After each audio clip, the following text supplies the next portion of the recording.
जय हिंद and welcome to the channel. जैसा कि आप सब जानते हैं कि अब 2 महीने ही रह गए हैं एनडीए एग्जाम को। इस वीडियो में मैं आपको बताऊंगा कि लास्ट का जो पुश होता है वो कितना ज़्यादा इंपॉर्टेंट होता है and why it is very very important to not give up at this point of time. 2 महीने का जो टाइम फ्रेम है 60 डेज़ का, ये बहुत ही बड़ा टाइम होता है। अभी तक आपने भले कुछ भी ना पढ़ा हो, अभी तक आपने PYQs ना लगाए हो, अभी तक आपने सेक्शनल टेस्ट ना दिए हो, तो भी कोई प्रॉब्लम नहीं है। अभी भी आपके पास इतना समय है कि अगर आप अच्छे से मेहनत करो, अगर आप 4 से 5 घंटे ऑन एन एवरेज डेली दे सकते हो इस चीज़ को, डेफिनेटली एग्ज़ाम क्लियर कर लोगे। बट आपको बहुत सारे एफर्ट्स लगाने पड़ेंगे, आपको डेली मेहनत करनी पड़ेगी, एक कंटिन्यूअस प्रोसेस को फॉलो करना पड़ेगा। चैलेंजिंग होगा, डिफ़िकल्ट होगा, बट आसान होता तो हर कोई इसको कर लेता। इस वीडियो को स्टार्ट करने से पहले मैं आपके साथ एक छोटा सा मैसेज शेयर करना चाहता हूँ, जो कि ये है कि हम सभी बहुत ज़्यादा लकी हैं।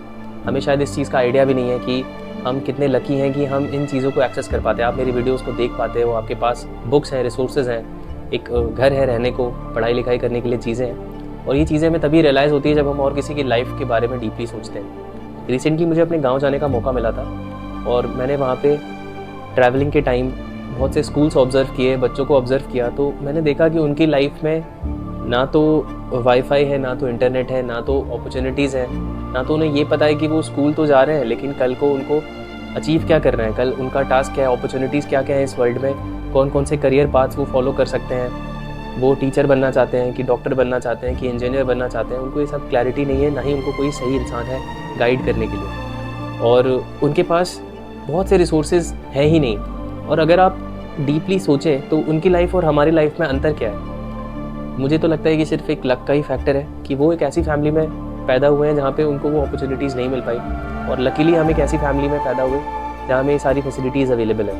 कुछ लोग हमसे भी ज़्यादा लकी हैं, कुछ लोग हमसे बहुत कम लकी हैं, और you can say they are unlucky.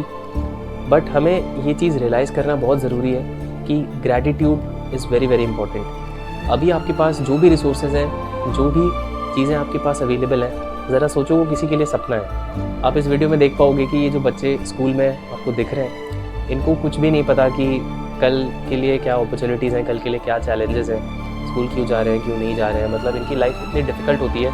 But एक चीज़ जो इनसे हमें सीखनी चाहिए वो है मेहनत करना। ये गाँव के बच्चे इतने ज़्यादा मेहनती होते हैं, स्कूल जाने के लिए 8-8, 10-10 किलोमीटर साइकिल चला के जाते हैं, वहाँ से आते हैं, उसके बाद घर पे फार्मिंग में पूरी हेल्प करते हैं फैमिली की, और हर एक बेसिक चीज़ में इन्वॉल्व रहते हैं, उसके बाद पढ़ाई लिखाई भी करते हैं। ऑन दी अदर हैंड अगर आप शहर के बच्चों को देखो तो उनको पेरेंट्स बोलते हैं कि बेटा तुम्हें कुछ भी करने की ज़रूरत नहीं है, तुम ये लो बुक्स, तुम्हें लिए कोचिंग की फ़ीस, ये रहा तुम्हारे लिए स्कूल की फ़ीस, ये रहा तुम्हारे लिए बाइक, स्कूटी, जो भी है, हर चीज़ प्रोवाइड करते हैं, उसके बाद भी बच्चा मेहनत नहीं करता। मेरा मोटिव यही है इस वीडियो से कि आप एक बार खुद से पूछिएगा कि क्या आप जस्टिस दे रहे हैं अपने पेरेंट्स को, अपने एफर्ट्स को, जो भी चीज़ें आपको प्रोवाइड की जा रही हैं, क्या आप उनका सही से यूज़ कर रहे हैं। और अगर आंसर नो है तो please wake up, it's a wake up call, and please realise that you are very lucky to have all the resources, food and basic amenities that are required for a good living.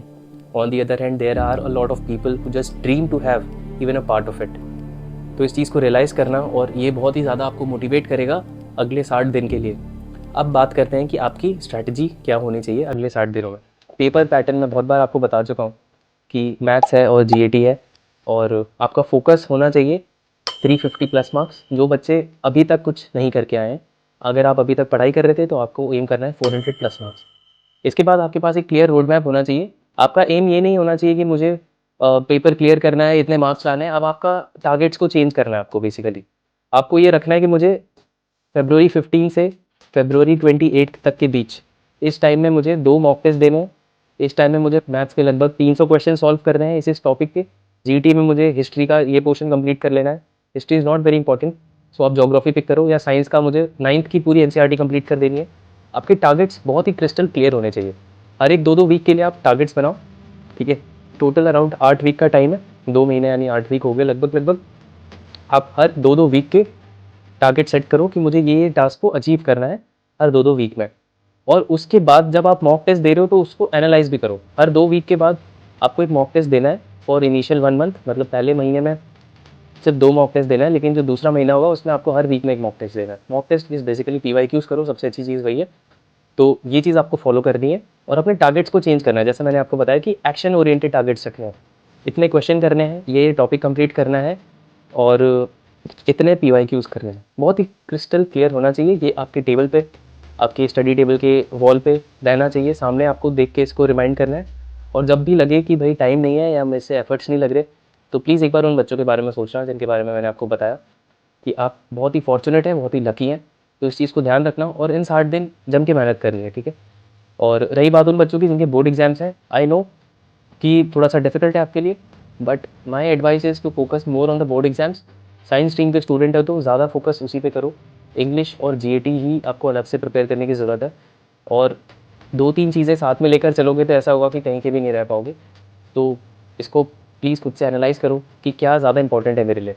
Board exam, NDA, ये दिमाग में ये सारी चीज़ें चल रही हैं ना, तुमने बोर्ड के लिए पढ़ाई की ना वहाँ पे अच्छे मार्क्स आए, और एनडीए तो फिर दूर की बात कह लो उसे। तो एटलीस्ट जो चीज़ आपको लग रहा है कि मेरे हाथ में है, उसको आप अच्छे से प्रिपेयर करो और अच्छे से एग्ज़ाम दो। स्टे ट्यून्ड, आगे की वीडियोज़ में मैं आपको बताऊँगा कि पीवाईक्यूज़ को अटेम्प्ट कैसे करना है, उसको एनालाइज़ कैसे करना है, और कुछ अच्छे सोर्सेज़ के बारे में भी बात कर लेंगे।